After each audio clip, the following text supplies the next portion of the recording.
uma mala.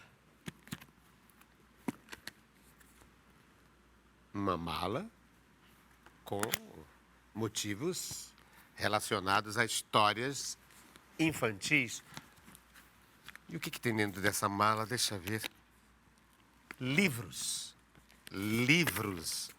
Livros. Mais livros e livros e livros e livros e livros e livros. Por quê? O nosso dialogador de hoje é um autor de livros, sim, alguns livros não publicados, mas autor de várias histórias para crianças. E é o único, talvez, que tem na sua profissão primeira contador de histórias infantis. É o nosso dialogador de hoje, que é um ator de teatro, formado inclusive pelo curso de arte dramática da Universidade Federal do Ceará e que hoje está na Biblioteca Pública do Lô Barreira, da Prefeitura Municipal de Fortaleza, contando histórias, abrindo a mala, juntando criança e contando histórias. Eu me refiro ao meu ex-aluno brilhante, militante político e homem de teatro, Chicão Oliveira! Chicão! É isso mesmo. Chicão Oliveira, que bonito você tá aqui, hein? Que bonito, hein? Que alegria. Tá aqui contando histórias aí, hein? E é verdade tudo que eu disse, não é? Tudo que você disse é verdade. Dentro dessa mala são todas as histórias aqui, lindas e maravilhosas. Faz parte da minha vida. Eu, na verdade, eu sou antes e depois das narrativas infantis. E você não só cria histórias, você não só conta histórias dos diversos autores, daqui a pouco vamos nos referir a eles, mas também você inventa histórias. Invento histórias, exatamente. Mas histórias improvisadas com as crianças? Como é o seu processo para criar histórias ao receber as crianças na Biblioteca do Lô Barreira? Algumas histórias eu crio ao longo das minhas andanças pelas escolas, pelas praças, pelas ruas, enfim. E elas vão nascendo, elas primeiro nascem da oralidade, geralmente com as crianças pintam uma ideia e eu vou brincando e vou inventando, conto história de manhã e à tarde eu vou repetir aquela história, opa, aqui da Rock, aqui da Liga, e as histórias vão surgindo. Foi assim que surgiram várias histórias minhas, a história do Índio Buriti, como você sabe muito bem, não é? Olha aqui, a história do Índio Buriti, a travessia do menino Chicão. Isso, inclusive está aí na mala aí. Tá aqui? Tá aqui na capa, na criação da Fátima Mariano, que é uma artista também lá da Biblioteca do Lô Barreira. Tem aí, ela fez carinhosamente. E é biográfico, não, né? Porque você é Chicão. E a história do menino Chicão? É um pouco disso, né? Lembrando um pouco das nossas travessias. Da infância. Da infância. Até porque na minha casa, Ricardo, nós tínhamos um circo, não é? Minha casa era um galpão grande, eram muitos filhos. Minha mãe teve 22 filhos, a Creuza. E para a gente não ficar solto na rua, ela criava histórias e a gente criava circo e eles ajudavam e era tudo isso. E ainda existe, Chicão, você que tem convivido tanto com as crianças, diariamente, a sua profissão é ser criança com as crianças, ainda existe, a sua infância ainda existe? Existe, cada história contada, cada história hoje criada. Não é uma outra criança, não, uma outra infância? Mas sempre tem um resgate daquela infância, né? Porque a gente nunca perde a infância. Porque a alegria é a infância, as narrativas é uma infância, uma boa memória, lembrança, uma boa história. Todo mundo gosta de uma história. Então a gente acaba voltando um pouco para essa fase, digamos assim, infantil da criança, do lúdico, né? Da curiosidade, das descobertas. E da imaginação? Da imaginação, um artista não pode deixar... Um artista não basta ter sido criança. É preciso continuar sempre sendo. Isso, né? porque você está sempre imaginando, né? A criança está sempre criando, imaginando, é sempre curiosa. Inclusive, nós temos um livro aqui, depois que eu quero lhe apresentar, que é este livro aqui, né? Parece-me Antônio Mota, não é isso? Antônio Mota. É isso. Antônio Mota. Deve ser um autor português. Sim, sim. Né? Livro das Adivinhas. Livro das Adivinhas. Livro das Adivinhas. Deve ter aqui adivinhações. Tem. As adivinhações. Sim, sim. Deve ter aqui. E tu sabes todas elas? Algumas sim. E você veja que todos os públicos, todas as idades, todo mundo gosta de uma adivinha. De uma adivinhação. Quando você diz o que é que tem tripas de arame e barriga de vidro. Fica logo todo mundo querendo saber o que é isso. E é o que é que tem, tripas de arame e barriga de vidro. Não sei. É a lâmpada. Como ela tem o quê? Ela tem tripa de arame. Tripa de arame. E barriga de vidro. E barriga de vidro. Está o que aí. é o que é? Tem barba, mas não é homem. Tem dente, mas não é gente. É o alho. O alho. O alho. Tem barba, mas não é homem. Tem dente, que é o dente alho, mas não é gente. Perfeito. Sou coisa muito simples, mas de muito sentimento. Sou prenda preferida no dia do casamento. É a aliança. A aliança. E assim vai. E assim Você vai. vai conversando com as crianças, o que é, que entra e só depois abre a porta. É a chave. Porque, veja, essa brincadeira, ela se dá antes da formação da roda para me contar a história. Eu não chego e já vou contando a história. Eu vou criando, eu vou preparando A esse interação, momento. inclusive, com as crianças. Fundamental, não é? O olhar é fundamental. Porque as crianças, eu vou para muitas escolas da periferia e as crianças têm dificuldades muito mil. Então, é bom a gente olhar no olho, né? Saber o nome, e criando essa relação. E aí, quando você menos espera, a roda está formada. Depois que a roda está formada, você conta qualquer história. E eu não só conto, mas também eu escuto outras histórias. Eu aprendo com as crianças. A partir Porque dessa elas interação. interagem. Elas interagem. Todas as histórias que eu crio e todas as histórias que eu conto são histórias de interação. É fundamental ter esse feedback. Você faz perguntas às crianças, as Faço. crianças respondem. Por exemplo, a história do hipopótamo com dores de dentes, não é? Depois de muita coisa, se descobre que o hipopótamo não tem dor de dente. Por que ele tinha dor de dente? Porque ele só comia bobagem. Aí tiram tudo do dente dele, não é? Então, o que é que o hipopótamo deveria comer para não ter dor de dente? Além de escovar os dentes. Comidas que não provoquem cárie, então eu vou brincando com isso. Então também tem um aspecto, digamos, além do aspecto lúdico, de diversão, há o aspecto educacional, Com certeza. né, Sim, comportamental. a girafa do pescoço Informativo também, Isso. trazer informações para o universo das crianças. A girafa do pescoço curto, ela não cresce o pescoço porque depois de muito tempo, o nosso amigo, o sapo cururuzão, diz para a girafa que o problema do filhinho dela de não crescer o pescoço, você sabe por quê? É porque ele está viciado em xilito. Aí xilito não cresce o pescoço, né? Quer dizer, além dos livros, então, você usa máscara, estou vendo, então. Uso máscara. Você trouxe, então, a máscara da... Aqui é a máscara da girafa, feito pela atriz Eugênia Siebra, não é? Nossa querida Nossa Eugênia, querida Eugênia, talentosíssima. que por sinal é Eugênia, eu não sei se você sabe, eu, Eugênia, Luísa Torres e Tiago Gonzaga temos um grupo de contadores de histórias chamado os Trambecantes Contadores de Histórias. Então, nós criamos essas máscaras. Você veja a máscara da coruja. Isso aqui é a coruja. Você pode pegar a coruja. A coruja. E A você coruja faz, então... mais sabe. A coruja que diz para a girafa que vai ter uma grande seca na floresta e os bichos de pescoço curto não vão sobreviver porque as frutas estão lá em cima das árvores e pouquinha. E aí você faz uma voz para cada uma, como é? Como é isso aqui? Às vezes eu crio as vozes, não é? Por exemplo, a do Dependendo da sapo, narrativa. como seria? Uma do sapo, eu disse, olha, minha amiga coruja, olha, a situação é complicada, sabe por quê? Isso, é mais ou menos assim. Aí tem que ter a voz da coruja, tem que ser uma voz assim, meio... É mais ou crujenta. menos. É mais ou menos. Porque você tem que olhar a imagem e achar, emprestar àquela imagem uma sonoridade compatível com a imagem que você está... Aí a criança vai entrando, ela vai entrando nesse ritual. O grande lance é o seguinte, entrar no ritual. O que foi que eu descobri, Ricardo? Estava difícil contar história nas escolas. Sabe por quê? Porque a internet não deixava. É disso que eu queria que você falasse. Comparasse, então, você está com o público da internet, o público do digital. E, no entanto, você coloca essas crianças no universo do presencial, da imaginação. Quando a girafa pergunta para a coruja quem foi que disse a ela que ia ter uma seca terrível na floresta, isso foi o vento. O vento passou aqui e disse, o vento é um fofoqueiro, o vento só quer levantar a roupa das pessoas, não sei o quê. Quem foi que disse o vento? Disse, não, quem disse ao vento dessa história foi o tempo. O tempo está gagá, e agora depois do aquecimento global é que ficou mais gagá ainda. Pois me diga, quem foi que disse o tempo que ia ter uma seca terrível? Aí a coruja diz, foi o Facebook. Ora, o Facebook é um monte de desocupados e comércio. Então, eu vou tentando interagir nesse sentido para ganhar. Aí o que é que eu descobri? Eu descobri que, em vez de contar uma história grande, que eu não prendo a atenção das crianças, eu conto 3 histórias curtinhas. Aí meto as adivinhas no meio e vou brincando com as adivinhas. E é interessante porque a criança hoje está acostumada a, para cada palavra, corresponder uma imagem, muito ligada às convocações de imagens.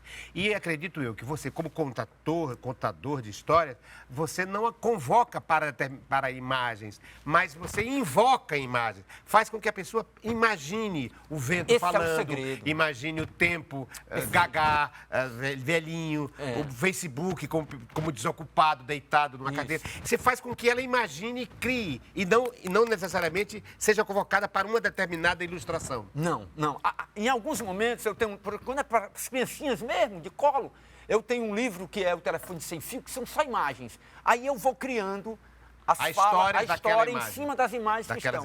Você, então, quais são os livros que você me trouxe aqui? Você me trouxe esse aqui, do Antônio Mota, o livro das adivinhas. Esse livro foi onde tudo começou, porque eu comecei a contar a história a partir do convite. Raulzito, o Jacaré, da Aline Busson. Foi a partir desse livro, ela me mandou numa época um e-mail e pediu para eu fazer a apresentação do livro dela, fiz. Então, esse livro é fantástico, tem uma história linda sobre esse livro, bem curto. Eu acabei de contar a história, por exemplo, numa escola do Raulzito. Essa história, o jacaré voa, ele vai para todo canto. Ele voa para Bahia, voa para Nova York, voa para todos os lugares. Aí terminou a história, eu já estou indo embora, e vem duas crianças gritando, eu saindo já da escola. Tichicão, Tichicão! Uma meninazinha e um garotinho mais fortinho do que ela, correndo, chega, estava um vermelhinho. Eu digo, diga, o que você quer? Tichicão, não é verdade que o jacaré voa, não é? Aí eu olhei e disse, é verdade. Ela olhou para o outro e disse, eu não disse que ele voava? Eu não disse que ele voava? Eu não podia dizer à criança que não voava, não é? Essa história de Dimitri Túlio, a roupa da zebra. Dimitri Túlio, a roupa da zebra. É uma história fantástica que eu brinco também com os adolescentes sobre essa questão da sexualidade. Por que a zebra só tem que usar preto e branco, branco e preto, branco e branco? Por que ela não pode usar lilás em dias de missa? Não é? Por que ela não pode usar azul e tal? Aí vai desconstruindo. Eu seria diferente se eu não usasse só o preto e o branco, e como é? Então, eu vou construindo um pouco da narrativa nesse sentido. Né? Você acha, então, que a história para a criança já não gravita há algum tempo em relação aos contos de fada, os confrontos muito explícitos entre o bem e o mal?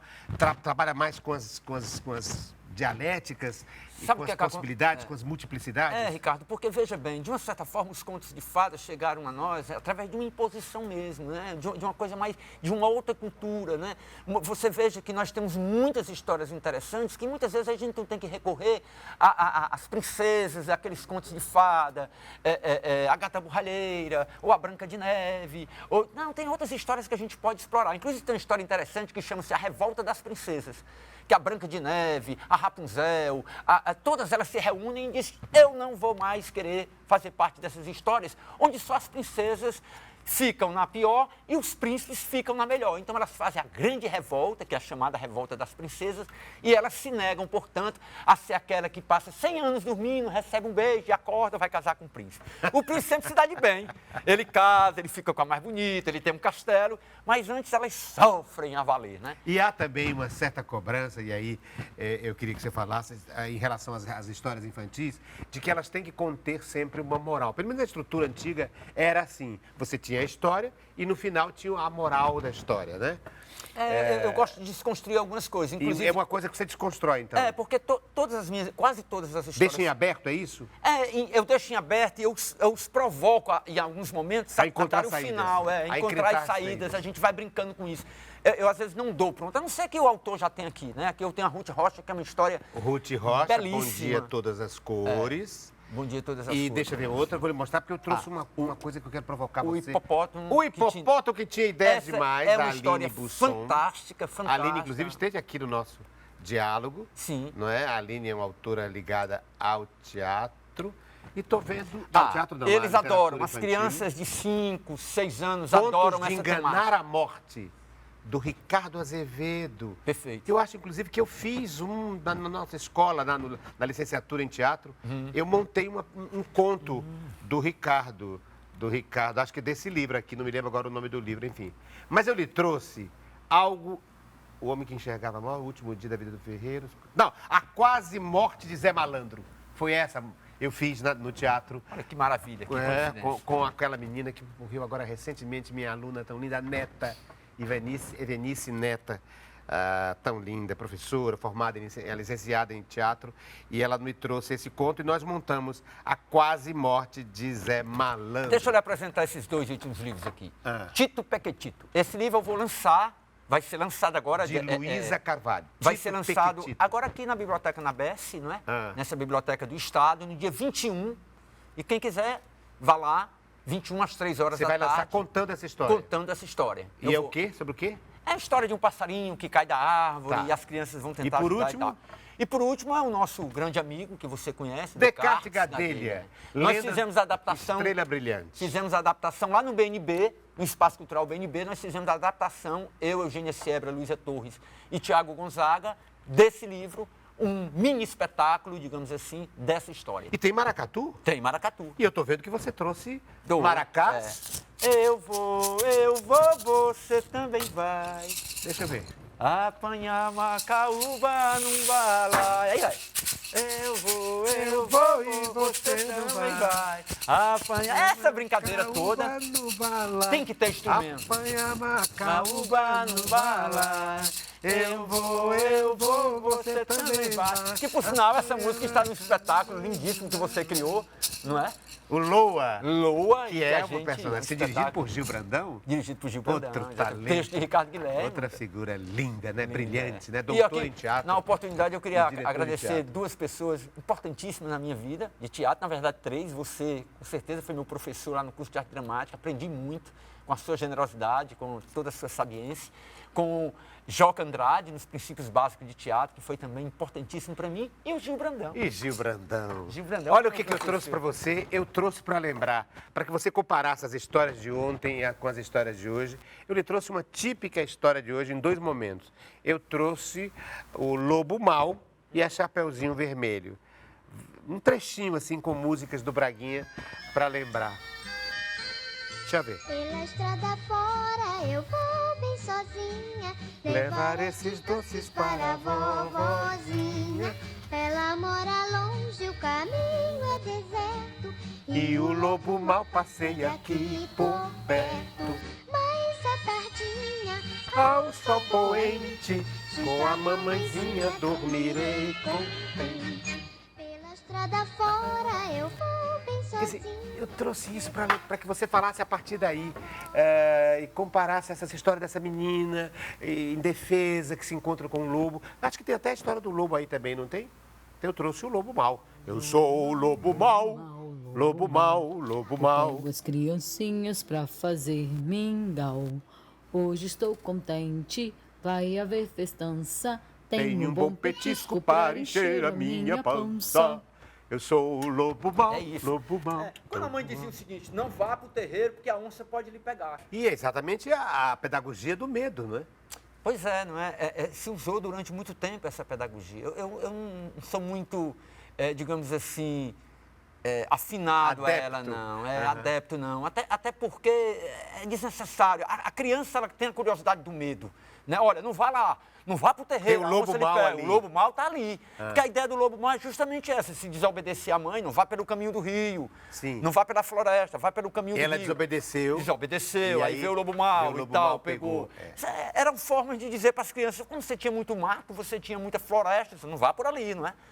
No norte se usava muito isso. Olha o Saci Pererê, ele pega. Mas hoje, por exemplo, no politicamente correto, o lobo a ser associado ao mal já não seria tão bem-vindo, né? Quando nós temos aí o lobo, inclusive em algumas espécies, como é que chama? Em extinção, né? Pelo contrário, O as lobo histórias guará, hoje o têm que lobo- preservar o lobo, né? Preservar Preservar os animais. Né? E né? você A vê relação das crianças com os animais. E eram histórias também de terror. Você abre a barriga do bicho, tira uma pessoa de dentro, né? Quer dizer, é o sangue, é a faca, é o facão, é a bala. E, no entanto, você vai entrando naquele universo do medo, né? Claro que as crianças têm a curiosidade. Por exemplo, o livro Contos de Enganar a Morte, está falando da morte. Estou vendo que você trouxe uma cobra aí. Já estou com medo que você use isso, comigo a a pedagogia cobra, do né? medo. Não, porque a cobra aqui tem outra brincadeira, porque eu uso Que é muito isso? Eu tô com a fábula. voz de ter pedagogia do medo. Quer dizer, O que é isso? as crianças Ligar- gostam dessa coisa. Ligar o aqui. perigo à cobra, né? A cobra, O que é isso? a cobra aqui é da E é uma travessia cobra artesanal, não é isso? feita Você pelo artista Cláudio Matheus. Ah, é pelo Cláudio. O Cláudio fez. de tampas, não é? De tampas. São feitas de tampa e eu levo para brincar com as crianças na história A Travessia do Menino Chicão. Porque na Travessia do Menino Chicão não tem como eu atravessar o rio. A onça quer me pegar, o jacaré quer me engolir, a cobra quer me devorar, e aí eu, no final, dou uma chulipa nas orelhas da cobra, aí o menino pergunta, tio, e cobra tem orelha? Eu digo, nessa história tem. Nessa história tem. Nessa história tem. Aí, inclusive, está na mala. Eu pego a ponta do rabo da cobra, tá aí você pode ver aí. Eu pego a ponta do rabo da cobra e atravesso o rio, segurando no rabo da cobra. Aí eu digo, quem acredita bate palma, quem não acredita bate também. E tem final feliz sempre? As Tem. histórias precisam necessariamente dar uma motivação final para as crianças não se deprimirem. Com as crianças, sim, tem as faixas etárias. Geralmente, depende. depende. No caso dos adolescentes, nem sempre o final Nem é sempre. feliz. O final pode ser reflexivo, né? O final pode ser um chamamento para a gente imaginar outras possibilidades, outros mundos possíveis. Porque as histórias, elas passam uma filosofia de vida, não é? Passam ensinamentos. Você pega a história do Bom Dia Todas as Cores, o camaleão quando acorda feliz da vida porque ele está verdinho. Aí só basta ele sair, o louva-a-Deus diz, ô, cor feia, que não sei o quê, que não sei o quê, que não sei o quê. Aí o outro diz, aí ele vai mudando de cores. Chega uma hora que ele cansa tanto de mudar de cores para tentar agradar os outros, que não agrada nem a ele mesmo. Então, busca-se a questão da personalidade. Dizer, não, se eu estou bem com essa roupa, eu quero ficar com esta roupa. Por que eu tenho que mudar esta roupa? Então, cada um vai contando suas histórias. E as crianças chegam, então, à biblioteca Dolor Barreira, vindas das escolas? Das escolas, dos abrigos. Dos abrigos. Enfim. São visitas guiadas? São visitas guiadas, terças e quintas. Às terças e quintas. Agora não, nós estamos passando por uma pequena reforma, não é? E lá encontram um contador de histórias. E é exatamente este contador de história que está diante da gente aqui agora, o Chicão Oliveira, o nosso dialogador de hoje, que já foi gari, trabalhou na Inlub, hoje é o Uberfor, né? Uberfor, foi gari, foi líder estudantil do Liceu do Ceará, é um homem, né, ligado a um pensamento mais à esquerda, embora seja crítico dessa esquerda, porque participa de um grupo chamado Crítica Radical, que prega, inclusive, o não voto, a vida à parte do capitalismo e do socialismo, e hoje se transformou neste palhaço. Aliás, palhaço, contador de histórias, e você me trouxe o seu palhaço? Trouxe. Todos nós temos um palhaço dentro de nós, não é? E essa é a menor e a mais importante máscara do palhaço. Quem é esse? Quem que eu estou conversando agora? Você está conversando com um palhaço picolé, né? Um palhaço picolé? Que não tem chulé. Você também traz o palhaço para contar Trago, história? mas O palhaço é contador de história também? Também. Você é um ator contador de histórias. Todo mundo que conta uma história é um contador de histórias. Deixa eu ver se eu... Nasce aqui meu palhaço. Nasce o seu palhaço. O palhaço é sempre colocar a criança. Isso. Que eu já fui. Mas que está sempre dentro de mim. Como Perfeitamente. seria o nome do meu palhaço? Não sei. Mas o palhaço fanhoso. O palhaço fanhoso e manhoso. Fanhoso e manhoso. Fanhoso e manhoso. Você sabe que falando assim pelo nariz e não pela boca. Quase fala só pelo nariz. Você sabe que eu estava na Praça do Ferreira? Agora eu não... É muito difícil brincar com a palhaçaria. Por que que é? Porque se eu iniciar como palhaço, eu tenho que terminar como palhaço. E eu não exploro a palhaçaria, que é lindo, não é? Mas são pessoas que são muito bem treinadas para essa atividade. Outra, o palhaço tem uma determinada configuração, uma determinada partitura corporal, uma gestualidade, voz, corpo. Mesmo eu sendo do nas teatro. histórias, não. Nas histórias você está muito mais livre para fazer evocações de imagens com o seu corpo. Eu só Mas uso- o palhaço não. O palhaço tem uma certa estrutura sobre a qual você Total. deve na qual você deve se guiar. Você vai, e começa e termina. Ele é um personagem, ele é uma persona. Ele é uma persona. Então eu boto, geralmente, já terminando as histórias. Numa brincadeira eu uso O palhaço o picolé. palhaço, picolé. Mas já terminando, porque aí eu não vou ter que usar todo o processo. Até porque é muito difícil, não é? A palhaçaria. A palhaçaria É uma difícil. técnica, é uma sabedoria também. Perfeito. E eu tenho o maior respeito, não é? Tenho o maior respeito, a maior admiração. Apesar de ter sido palhaço no circo lá, na minha casa, quando nós tínhamos o nosso circo. Que, por sinal, meu irmão era o tocha humana e engoliu gás querosene. E eu, para não dar a entender o público que ele estava morrendo, ficava rindo e todo mundo achava que fazia parte do espetáculo, ele morrendo. E dá leite, leva para o JF, não sei o que e tal. Quer dizer, são brincadeiras que acontecem. Naquele momento funcionava, a gente não tinha nenhuma técnica, nem estudo, nem... A gente tinha um empírico, não é? Quer dizer, a gente sempre tocou aqui diante de um contador de história para crianças, mas, na verdade, aqui diante de um palhaço, da menor máscara do mundo, que é o palhaço, que é a do palhaço, eu me lembro que você tem que ser criança, não é? Você está contando para a criança, mas o palhaço é que faz você... Mesmo que você não esteja com o nariz do palhaço, é a postura de contar história para a criança que faz com que possa emergir de dentro de você a criança que há em você. Inclusive, eu uso muito de palhaço sem o nariz, né? Quando eu canto, tombei, tornei tombar, a brincadeira já vai começar. Pá, eu vou brincando. Mesmo sem a máscara? Mesmo sem a máscara. Porque todos os meus elementos, todos vêm do teatro. A voz, o corpo, não é? Tudo vem, o olhar, o sorriso, a postura, como tudo. É o tombei, não é? Tombei, tornei tombar, a brincadeira já vai começar. Tombei, tornei tombar, a brincadeira já vai começar. A brincadeira vai parar um pouquinho, porque vamos fazer um pequeno intervalo do nosso encontro tão bonito com esta criança, Chicão Oliveira, daqui a pouco no Diálogo.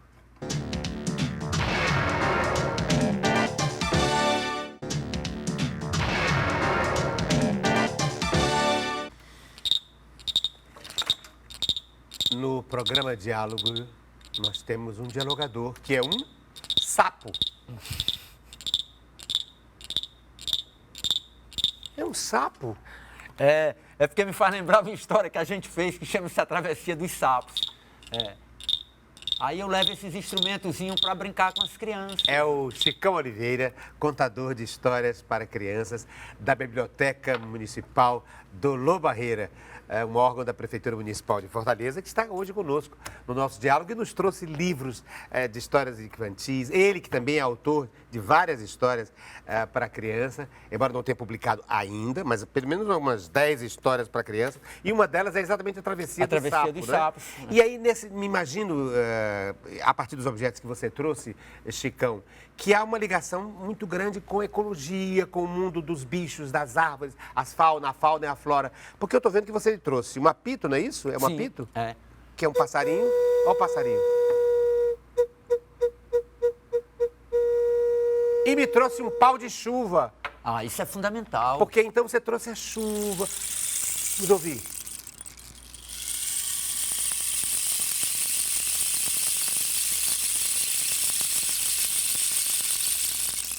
Famoso pau de chuva.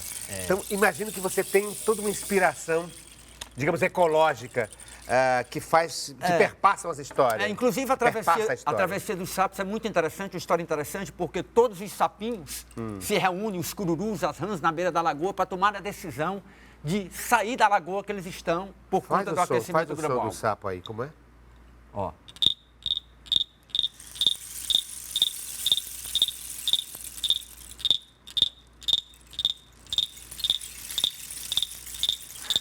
Sapo mora na lagoa, perereca na folhagem.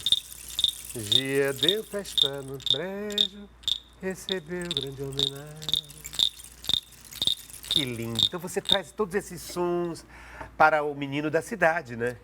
Porque que nem sempre conhece sapo, que nem sempre conhece cobra. Nós temos nas histórias, às vezes, a criança dependendo com autismo, da classe social que esteja. Mas eu estou me lembrando aqui dos meninos de apartamento, dos meninos de playground, né?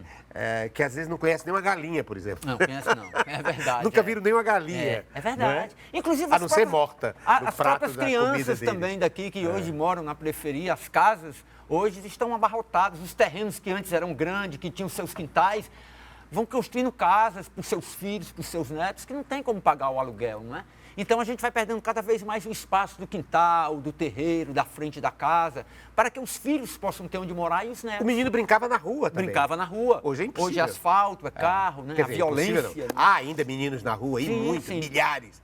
Eu estou sempre falando de uma determinada classe social, não é? Mas é bem verdade que há uma infância toda desprotegida, que precisa trabalhar, né? Precisa, não, é obrigada, né? Em função das circunstâncias, um grupo de crianças, um grupo enorme, né? Multidões de crianças que são tolhidas na sua infância pelas circunstâncias sociais adversas, não é? Mas, assim, numa determinada classe social, o menino de botinha, né? Como dizia o Carlos Cardoso, o menino de botinha que não tem acesso com areia, por exemplo, que não trabalha conhecendo os bichos, mesmo os domésticos, né? Sim, o sim. cachorro. Hoje você tem bichos virtuais. Eu estou me lembrando aqui do antigo Tamagotchi, né? Tamagotchi, que era um boneco, um bicho virtual que você alimentava, né?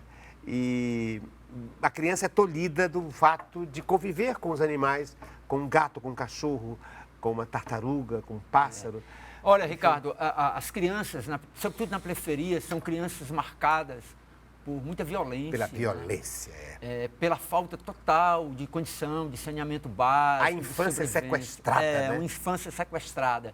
Então, eu levo o lúdico para essas crianças, eu levo a alegria. Eu não estou querendo tirar elas daquele mundo e achar que vai ser só essas narrativas, mas tem que levar um pouco de alegria, E de é importante esperança. levar essa esperança, levar esse contador de história para as diversas bibliotecas que existem, inclusive no universo do sistema de ensino da Prefeitura Municipal de Fortaleza. Sim, A sim. Prefeitura tem um equipamento que é a Dolor Barreira, a Biblioteca Dolor Barreira, que fica ali na Avenida da Universidade, no Benfica.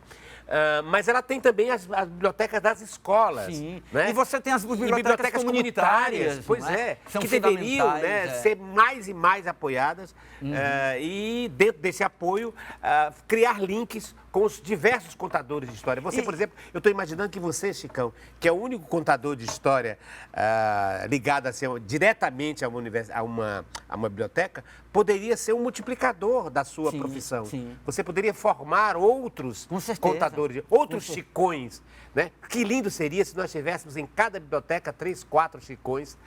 E é fundamental, as crianças ficam felizes, elas são, digamos, instighadas a ler, a ir buscar a imagem, a discutir, a conversar. Então, são várias possibilidades. Você tem que um a grupo contação de chamado, história- como é o nome do grupo?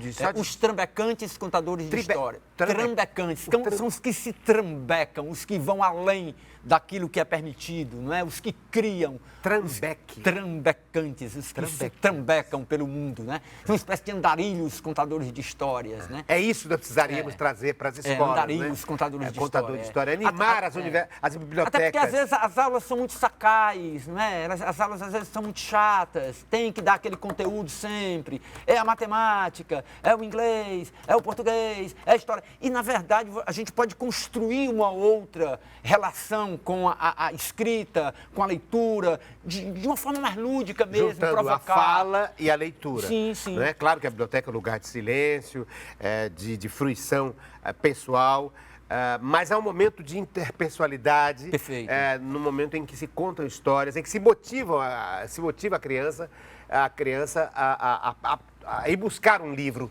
na prateleira, né? E as crianças têm histórias também fantásticas Que a nos podem ensinar, contar. E contam. Eu sempre dou espaço para que elas contem também suas histórias. Olha, ele me trouxe o Chicão Oliveira. Eu disse a vocês que ele era ligado às histórias infantis. E eu acho que é a história infantil mais famosa de todas, que marcou uma geração e sobre a qual a gente pode fazer alguma crítica, espero que ele faça. Vamos ver que crítica ele faria a esta história famosíssima de toda uma geração com o autor Monteiro Lobato. Reconhece? Sim. Cantado Música na voz de do Gilberto Gil, não é? Gilberto Gil, Sítio do Pica-Pau Amarelo.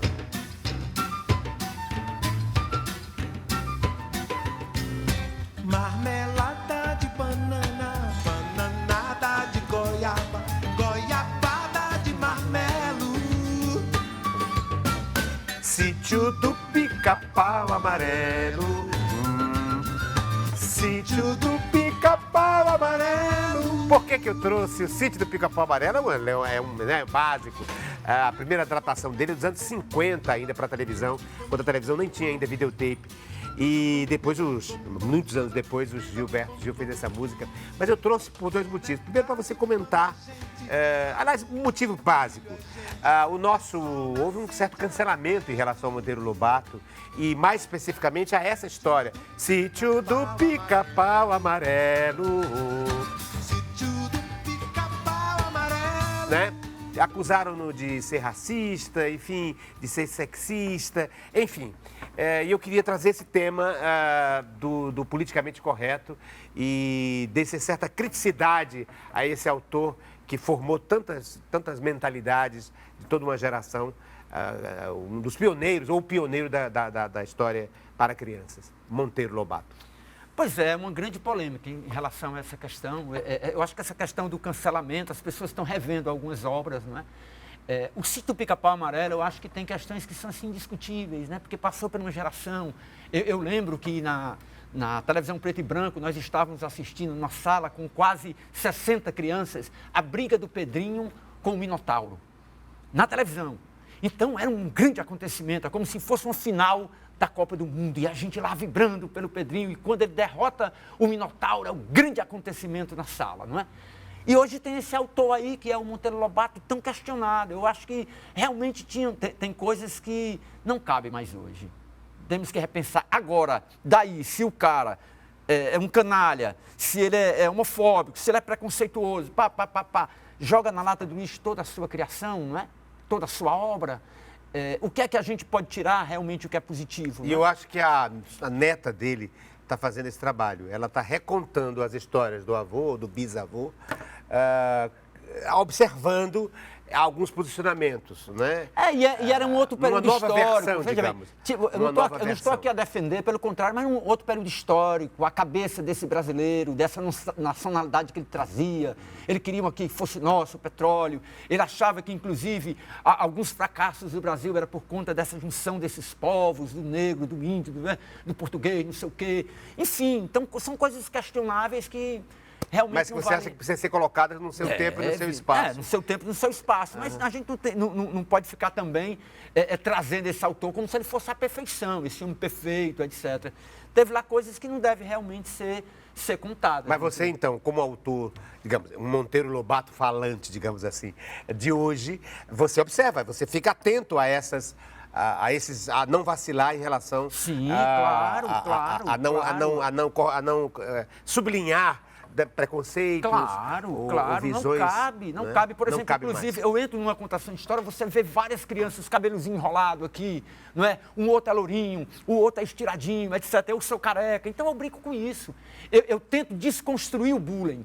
Por exemplo, nós temos uma brincadeira entre nós que é a brincadeira da careta, não é? As crianças adoram uma careta. Quem não gosta de uma careta? Então, você vai brincando com isso também. Então, é importante a gente estar atento. A gente não tem mais espaço para o preconceito. A gente não tem espaço porque uma criança tem uma maneirinha de ser, enquadrá-la que ela é daquela forma. Show homofobia, show preconceito, show racismo, não cabe isso. Não se trata de ser o corretinho, o perfeitinho, não. É porque as pessoas devem ser respeitadas, sobretudo as crianças. Elas já são tão marginalizadas. Nós, as mulheres, já são tão massacradas. Por que é que nós vamos agora dar vida a esse tipo de E perpetuar isso? esse tipo de mentalidade? Não dá. Chegou a hora do objeto surpresa. Eu trouxe um para o Chicão Oliveira, esse ex-líder estudantil, atual militante do Crítica Radical e contador de história oficial da Biblioteca Pública Dolor Barreira. Eu trouxe para ele algo, vou passar para ele, está aqui dentro, e queria que você me trouxesse o que você entregou à produção, porque eu não sei o que. Ele não sabe o que está aqui dentro. Não sabe, vai saber agora. E eu também não sei o que é. Mas eu queria primeiro abrir o dele. Deve se fosse bom, né? Abrir o dele Abra logo. o seu logo. Primeiro vou abrir o que ele me trouxe, né? Chicão Oliveira, vamos ver o que ele me trouxe. Vamos ver o que ele me trouxe como surpresa para mudar o rumo da prosa, será? Uma concha? Seria? Isso. Para eu ouvir o mar. É. Eu estou ouvindo o mar. Ou como se fosse o mar. Porque Explique-se. Vou explicar. Mesmo na nossa euforia de teatro, o ator, com toda a sua voz, com a sua potência, tem um momento, nem que seja num camarim, que ele vai para esse silêncio. Ele busca esse momento dele, antes de ele entrar em cena, qualquer coisa. Você tem que ir buscar esse silêncio. É o que eu faço nas contações de histórias. Eu tenho que criar o pacto do silêncio. Se eu não construir esse pacto, eu não conto a história. Se você não constrói esse pacto do silêncio, da reflexão, de ir lá e buscar, você não faz o seu teatro. Você no camarim, se pintando, você está nesse silêncio, você está nessa reflexão. E aí cito o Nelson Rodrigues que diz, as pessoas pensam que num diálogo a coisa mais importante é falar. Não, a coisa mais importante do diálogo é a pausa. Essa é a pausa, pausa, meu irmão. é o silêncio, é ouvir o outro, é se deixar tomar pelo que o outro disse, refletir, fecundar-se pelo que o outro fala e a partir daí construir a sua própria fala. Isso. Esse silêncio é Então, fundamental. ele me trouxe no diálogo o silêncio. Que bonito, que sensibilidade é do nosso dialogador de hoje, Chicão Oliveira. Ele me trouxe o silêncio e eu trouxe a ele o passado. Mas que ele pode fazer uma conexão com o presente e com a sociedade. Tem a ver com a vida dele, mas tem a ver com o social, com a inserção social. Olha o que eu trouxe para você, Chicão, para lembrar o que você foi. Um saco de lixo. Você já foi gari. Verdade. Você foi gari. Não, eu continuo sendo gari. Você continua? É, o meu contrato na prefeitura é de gari. Eu estou com desvio de função. Sem nenhum problema disso. E tenho muito orgulho. Quero mandar um abraço para todos os meus amigos garis da antiga Enurbe. Aprendi muito com os garis. Eu lhe trouxe o lixo para lembrar esse momento. você lembra E para tempo- você falar sobre isso, sobre o papel de um gari no mundo, sobre o lixo que nós estamos produzindo e que o capitalismo não está conseguindo reprocessar. Enfim, foi a partir daí. Isso aqui é apenas um mote para você falar da sua vida como gari e dos garis e dos lixos e dos processos todos. O meu pai, Luiz Bernardino, foi um dos primeiros garis de Fortaleza. Inclusive tem um busto dele lá na antiga Enurbe. Foi o primeiro gari. Na época se trabalhava com um surrão e com uma vassoura de carnalbeira, não é? Então é isso. Os garis são pessoas fundamentais. O gari é tão importante quanto o médico, porque ele previne qualquer doença. Quando ele tira o teu lixo, ele tira o rato, ele tira a barata, ele tira as bactérias, ele tá limpando a cidade. É fundamental. O gari é uma pessoa muito importante. Fora a sua simplicidade, não é? Fora aquele ser humano que muitas vezes é tratado como lixo, como a extensão do lixo, não como ser humano. O gari não é a extensão do lixo. O gari é um ser humano.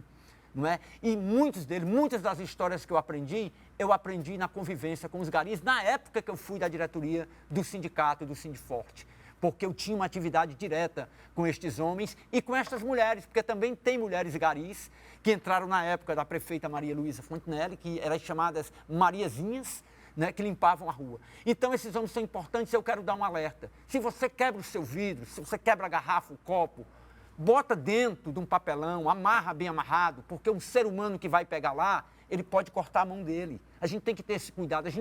Quem não cuida do seu próprio lixo, que não cuida do seu corpo, não cuida da cidade. E a nossa cidade está tomada de lixo, porque as pessoas jogam nos canteiros. Eu disse, pode ter milhões de gari. Não dá conta se a pessoa for Um mal dos educada. maiores problemas hoje do capitalismo é o que fazer com o lixo. O que fazer com o lixo? Reprocessamentos de lixos, como é que Esse chama? negócio, Reaproveitamento. esse negócio de reciclagem, Reciclagem. isso aí é furada. Tem que acabar, fazer, negócio de fazer plástico, de fazer garrafa e tal, já acabou, não dá não, tem que inventar outra coisa. Não Porque é a isso aí tá reciclagem, destruindo. é a interrupção porque desse processo. A reciclagem volta de novo para o meio ambiente. Alguns vão sobrando sempre. É repensar o processo. Repensar o modelo. O modelo não esgotou. O modelo esgotou. E você veja que é muito lixo, não é? Vai para os bueiros, vai para a praia e etc e tal. Então, eu quero dizer da alegria de você ter trazido esse plástico. Você realmente trouxe algo que é fundamental, que para mim tem um alto preço.